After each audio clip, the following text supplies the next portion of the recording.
So without any further ado, I'm going to transition over. Ladies and gentlemen, please, a real warm Hartford welcome to Bill Nesper.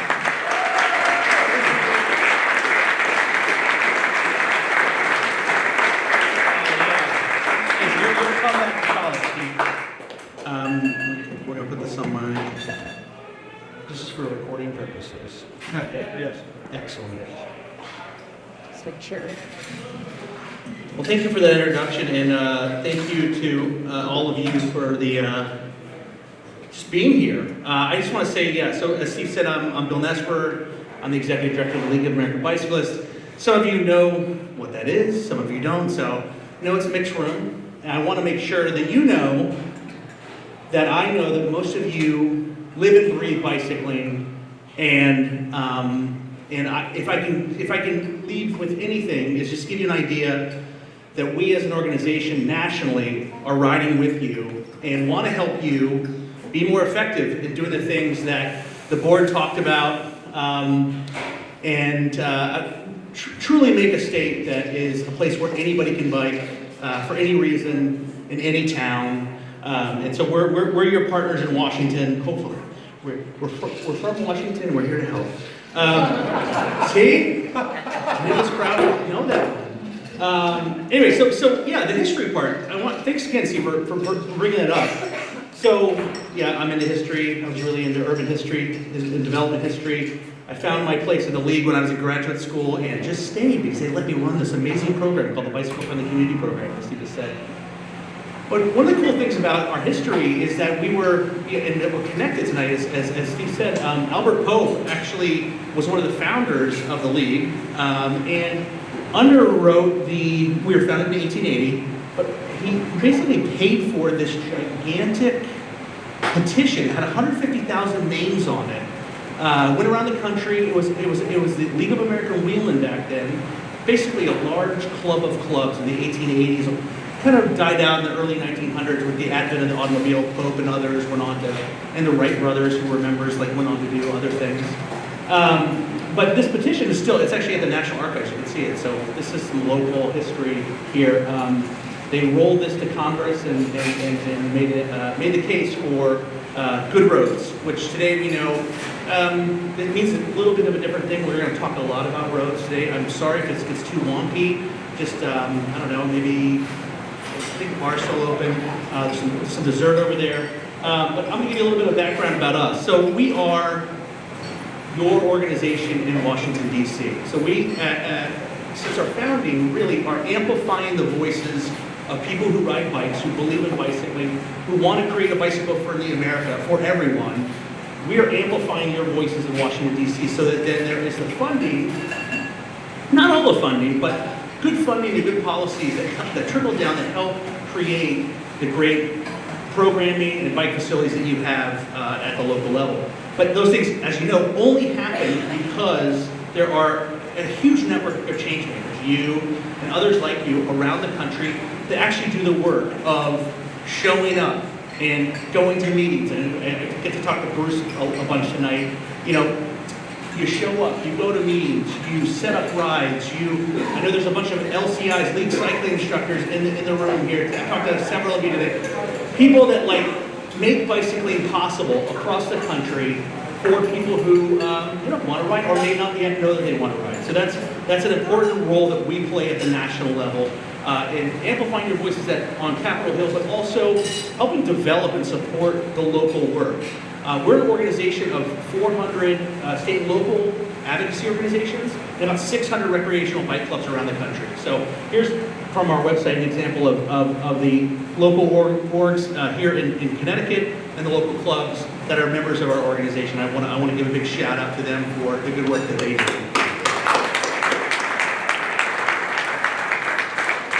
So the league, we advocate, we educate, and then we promote. So we're really trying to make sure that there are louder voices for great places to ride, a better built environment, educating people to give people the confidence to ride. Of course, that includes drivers, making sure that they know how to operate vehicles properly around people who ride bikes. And also encouraging and celebrating cycling at all levels. The lead programs, okay, yep. Our Bicycle for the America program, which you've heard a lot about. It's a national program. We'll get into the deep dive here in a minute. Smart Cycling is our education program. We work through those people I was just talking about, LCIs. Something happened. Anyway, LCIs teach our curriculum to everyone from kids all the way up to adults.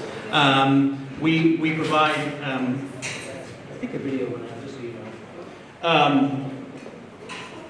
Everything from little booklets and videos, helping give people the confidence to ride, all the way to doing that federal advocacy and that national bike summit that we put on every single year. I know a bunch of you have been to the National Bike Summit. I know, raise your hand if you've been to the National Bike Summit. Okay, we need more of you. Okay, more of you to come to Washington. Again, that whole amplification role. Every year we put on an event in Washington, D.C. where we are putting you in front of your members of Congress. Again, to do that work that is really, really important. So check it out. It's coming out. We're doing that in March of next year, March 19th to 21st. So I think whenever you're a part of any endeavor, I think we have to think about, like, why are we doing this, right? So that's ultimately our why is these people. We think that kids should be able to ride to school. We think that kids should be able to connect with their friends. We think adults should be able to connect with their friends. We think that people should be able to ride across the country and be safe while they're doing it. We think friends should be able to connect and go get a cup of coffee, buy a bike in their town. This is something that we all believe, and I know you believe it too. And a bit of good news is that most of America believes this. Actually, the majority of Americans across demographic groups, across political affiliations, agree that more investment in bicycling is a good thing. So I think it's good to know that we have that backing. It makes sense. We also know that building for bicycling means it's good for our environment, for your business's bottom line, creating strong economies, and also healthy bodies, helping us be healthier in our lives.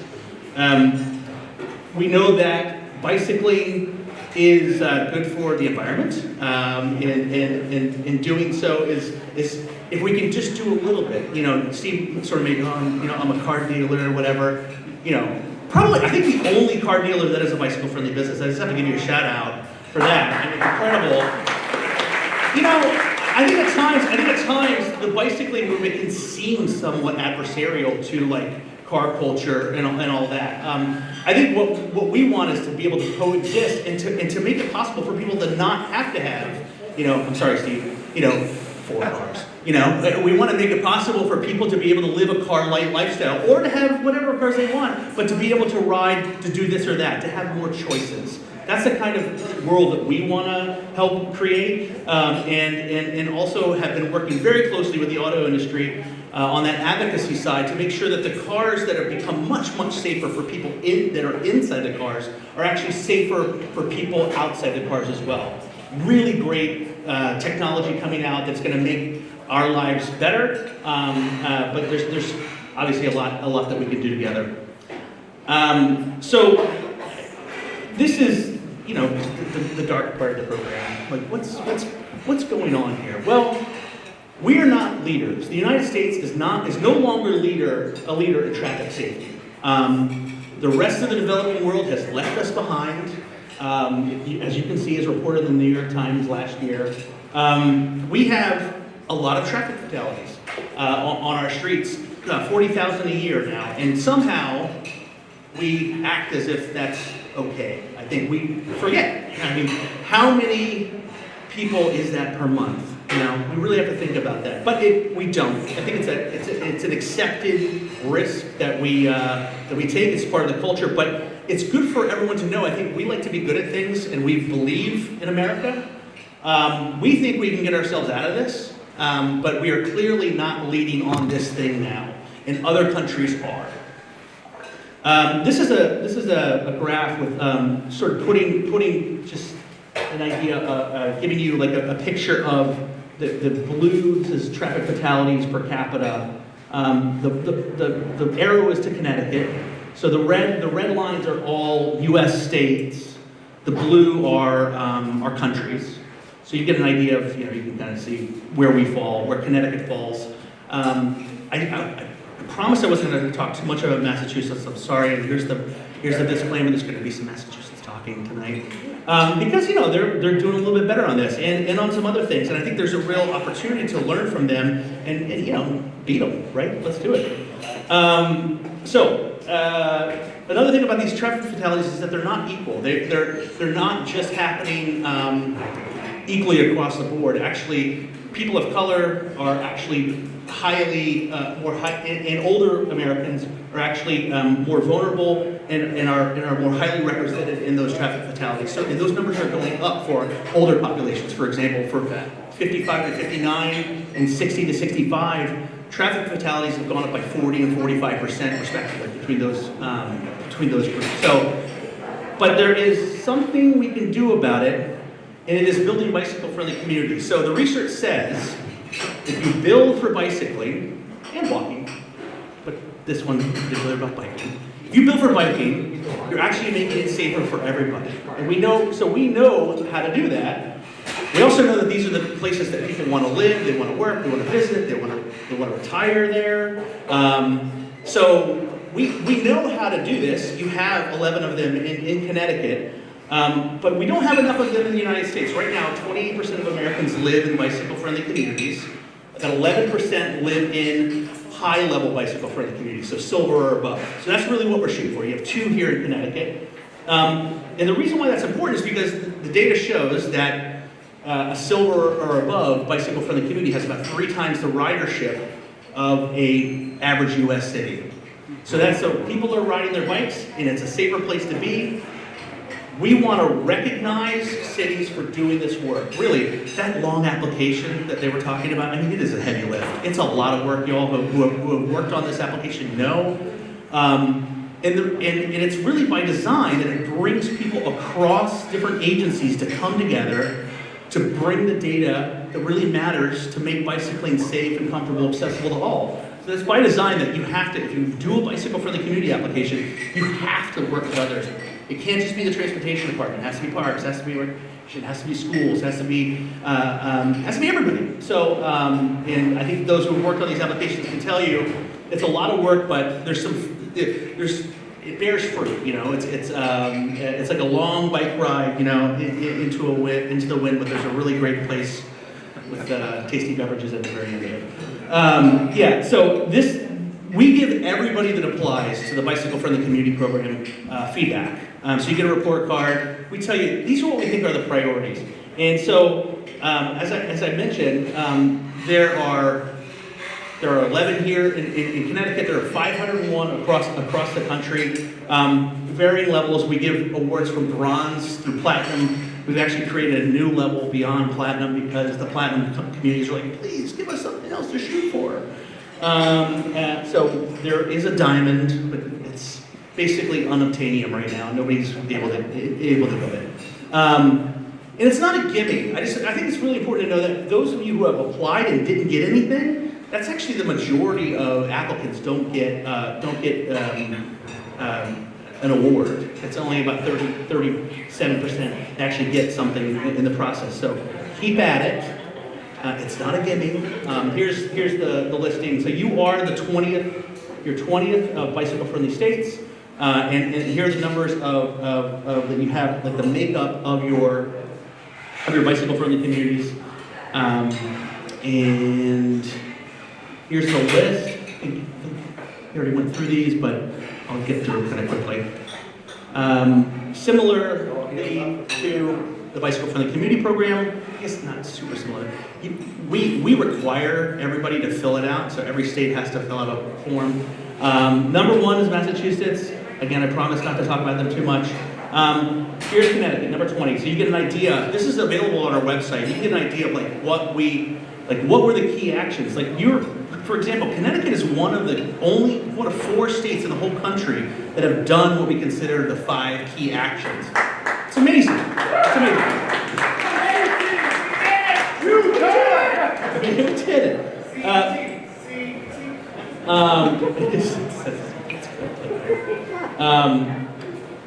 Yeah, but there's a lot of work to do. It's giving you an idea of in your neighboring states how you've moved through the rankings over the years. Kind of stay in that middle zone. So I'm really inspired, excited to hear what you're going to do.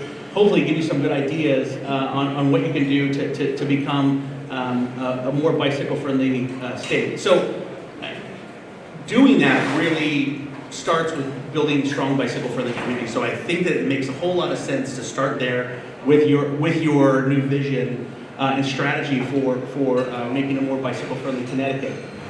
The state, of course, unlocks a lot of the things that bicycle-friendly communities really need. We're going to talk about those in a minute. But at the most base level, we're talking about engineering. We're creating places that are easy to ride, that are everything from low-speed streets, like I used a Cambridge example over here of like a more high-speed, high-volume street that has been buffered, protected bike lane there, all the way down to trails and places like you wouldn't expect maybe. I think this is South Dakota. This might be Sioux Falls on the bottom right. It's happening across the country. There's also some real standouts. So I'm going to say Cambridge here because Cambridge, Massachusetts has a really good approach that I think can be modeled. I know that everywhere is like Cambridge, college town that's super dense, but they've made some really important policy changes that makes their bicycling infrastructure much better. And one thing is just having a network approach, having a really good plan, and having an approach that the city, it was in 5 years ago, they have a cycling safety ordinance that requires separated bike lanes to be built where they were planned. Those of you who know how these processes work, when something's planned doesn't always mean it's going to get built. That is not true in Cambridge. It has to get built. And then the city council, it pushed for speedy implementation of this bike lane network. And very recently, they removed all parking minimums in the downtown. So that is an important step to creating a more bicycle-friendly place. So creating a low-stress bicycling network means prioritizing what the interventions that you do, bike lanes and beyond, but starting with low-speed streets. It means that you're thinking about the person's stress level, and by creating lower stress, by creating more separation as volume and speed of traffic goes up, we really push this method, and a number of you are doing this in your towns, to be the model for creating low stress, all ages and abilities bicycling networks. That starts with, we think, 20 mile an hour being the default speed on local roads. This is something we're pushing right now. We believe that can be done. Seattle did it. I know it's not exactly Portland. I promise not to talk too much about Portland. Seattle did it. They actually, well, that was loud, sorry. 20 mile an hour default speed without doing a lot of design changes on their local streets, and then a 25 mile an hour on arterial streets, then a 17% reduction in all of odds of injury, and a 20% on arterials alone.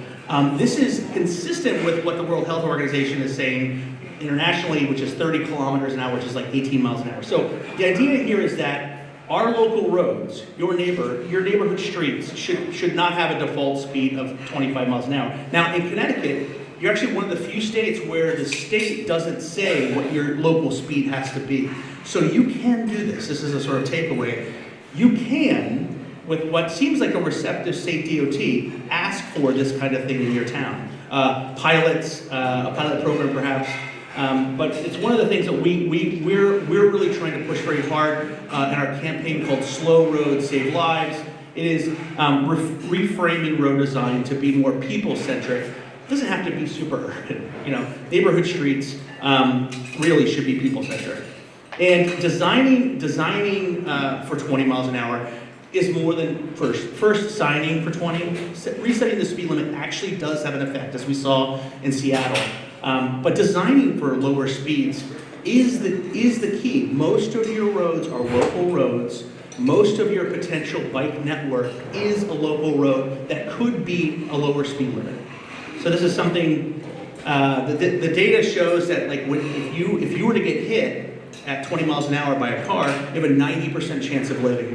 If you get hit by a car at 40 miles an hour, it's 5 times as bad. So it's really, really a clear picture, most of the fatalities that are happening on our roads are happening on urban arterial streets. So those 45-mile-an-hour streets, we've got to do something about them too. We have to create separation. We know the design features. We have a number of there's no excuse. There's great guidance out there how to build these things properly. It's the political will to actually get those things built. Fatalities have gone up on those urban arterials. Again, not to be too doom and gloom, but I think that it's important for you all to know the data shows that's where the most danger is and where we have to apply really good standards. And I bring up Massachusetts because I know that you in Connecticut have been working on a design guide at the state level, and I think I really love what you all did back here, by the way. If you haven't voted on this legislative agenda, this is the coolest thing I've seen. One of these is having that up, ready to go. Please vote and get your voice in here. I know that we've been trying to get at the state level, you've been trying to get at the state level, a design guide like what they have in Massachusetts. This really has been the model in the United States for a state level design guide. This is how we build things. And one of the things in Massachusetts, what they did, you can see that they spend more money than everybody else on complete streets projects. So this gives you an idea. It's clear their standout. It's because they put money behind it. So the state, after they had COVID, they had a slow streets program during COVID, where they provided funding to do little local builds, slow down the streets. This is in Massachusetts, little things like speed humps and fun stuff, art projects. There's a ton of great photos online if you want to check all this stuff out and get ideas for your neighborhoods.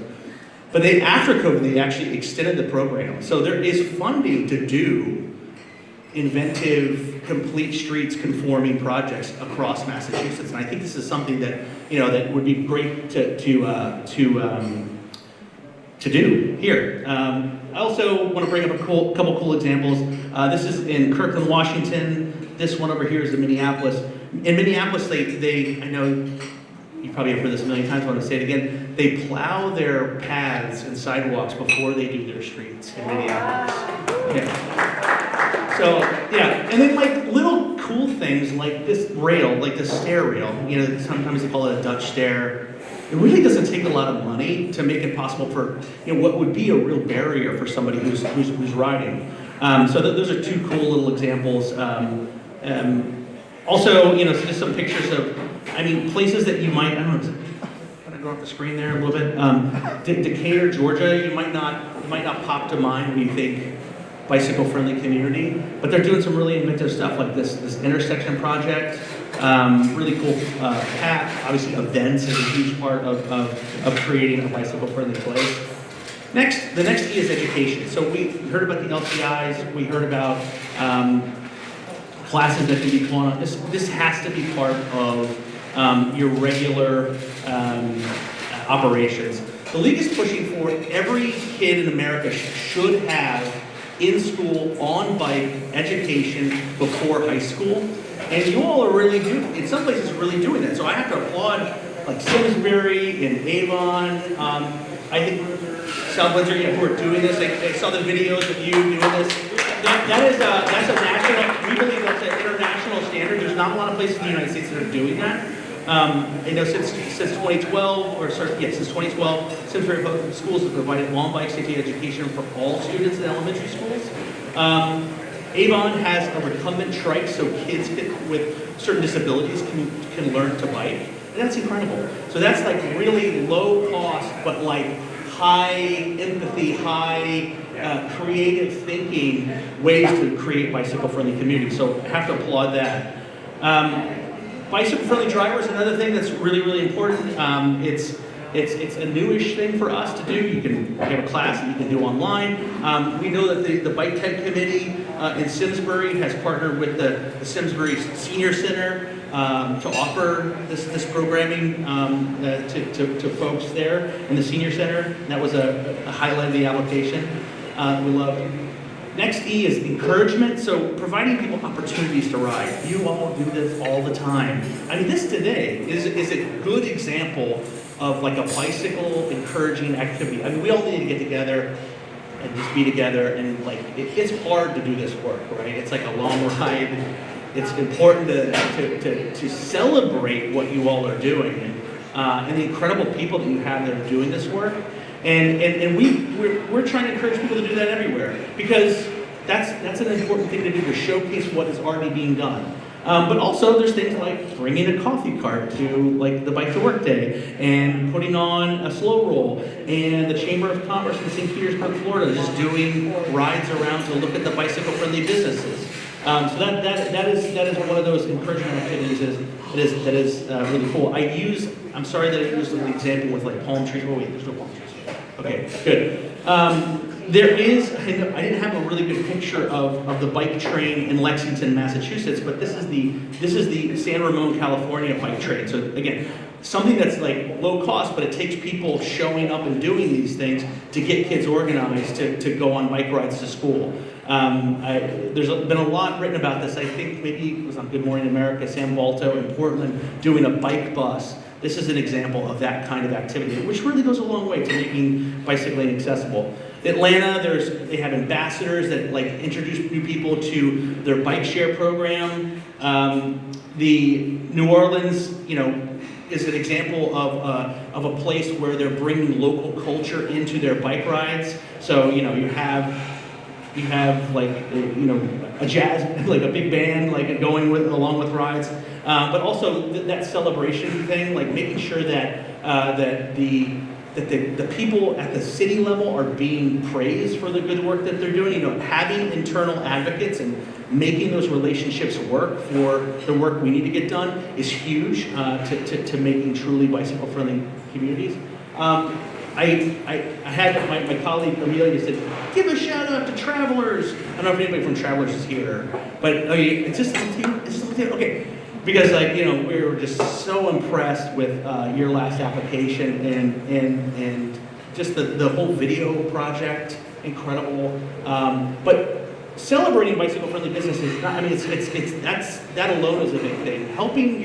This one thing you can do is helping the place that you work become a bicycle-friendly business. Now, there clearly aren't enough of them in Connecticut. We only had one table sort of raise their hand, so we have work to do there. One thing that's been done around the country is that city halls in several cities have become bicycle-friendly businesses. I mean, not really businesses say, but these are some examples of city halls that have become bicycle-friendly businesses. So I think that's a good way to start in a lot of places. The fourth E is evaluation. So you've got to have a plan. You got to set high targets. You've got to count people. This is a counter in Madison, Wisconsin.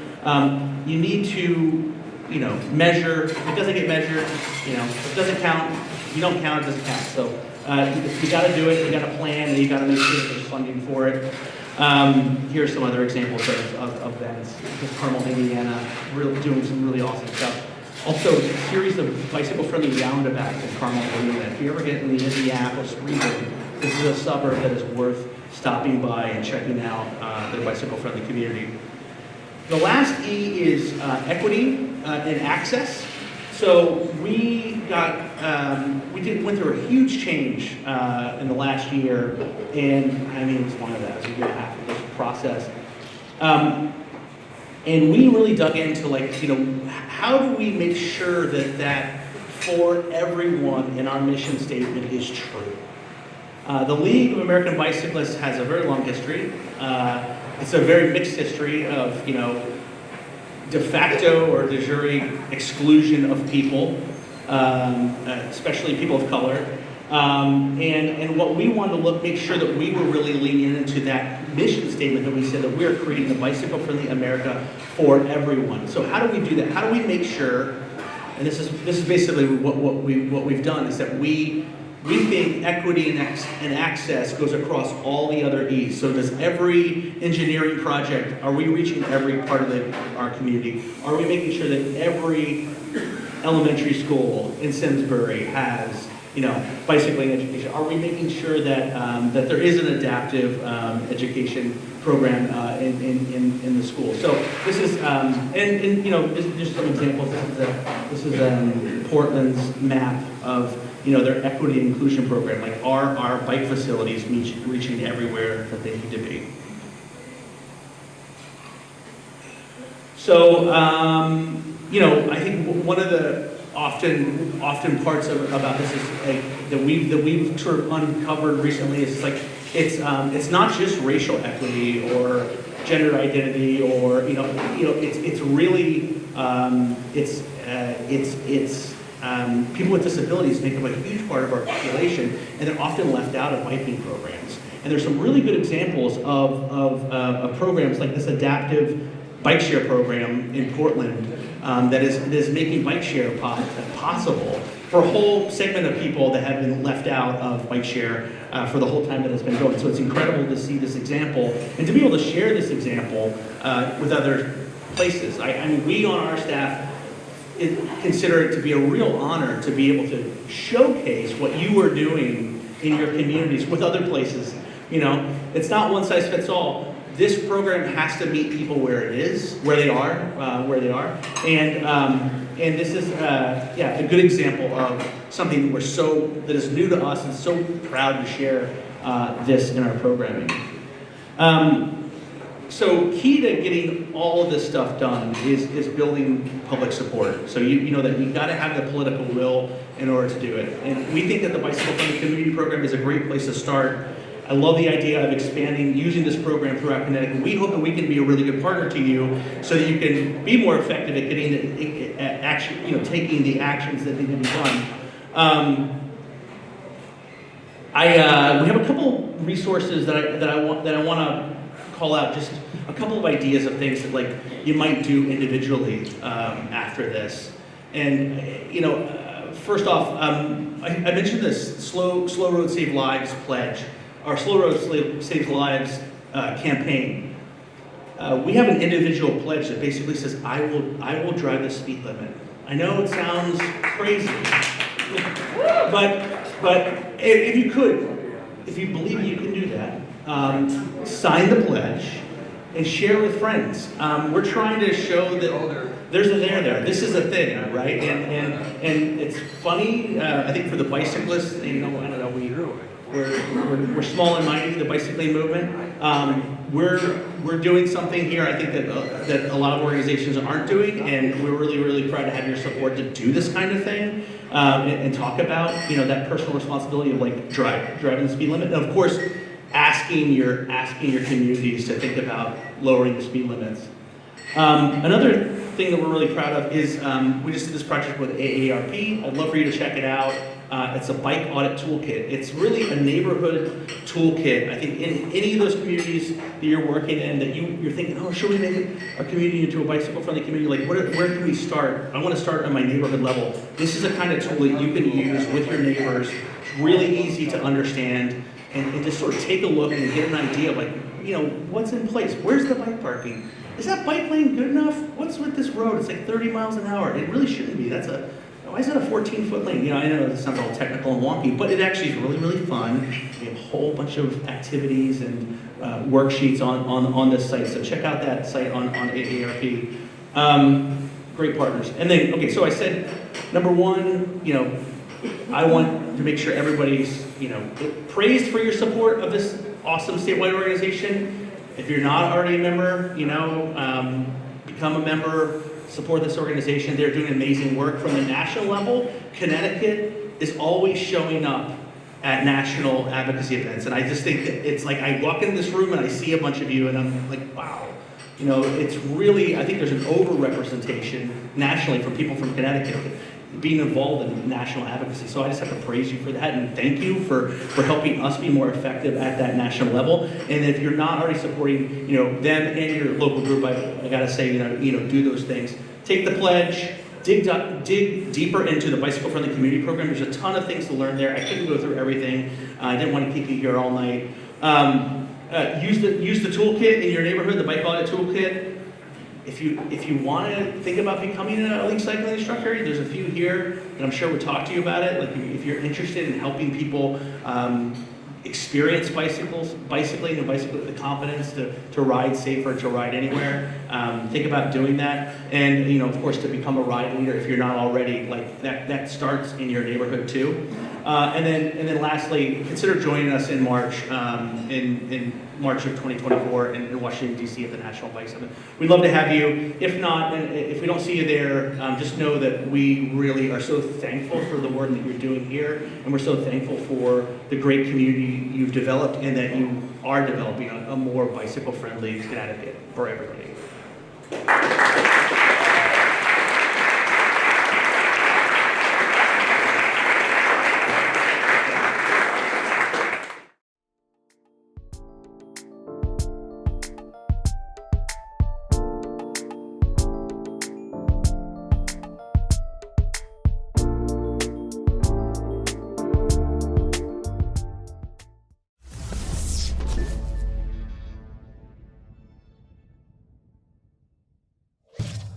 Funding for Simsbury Community Television is provided in part by contributions from viewers like you. Thank you.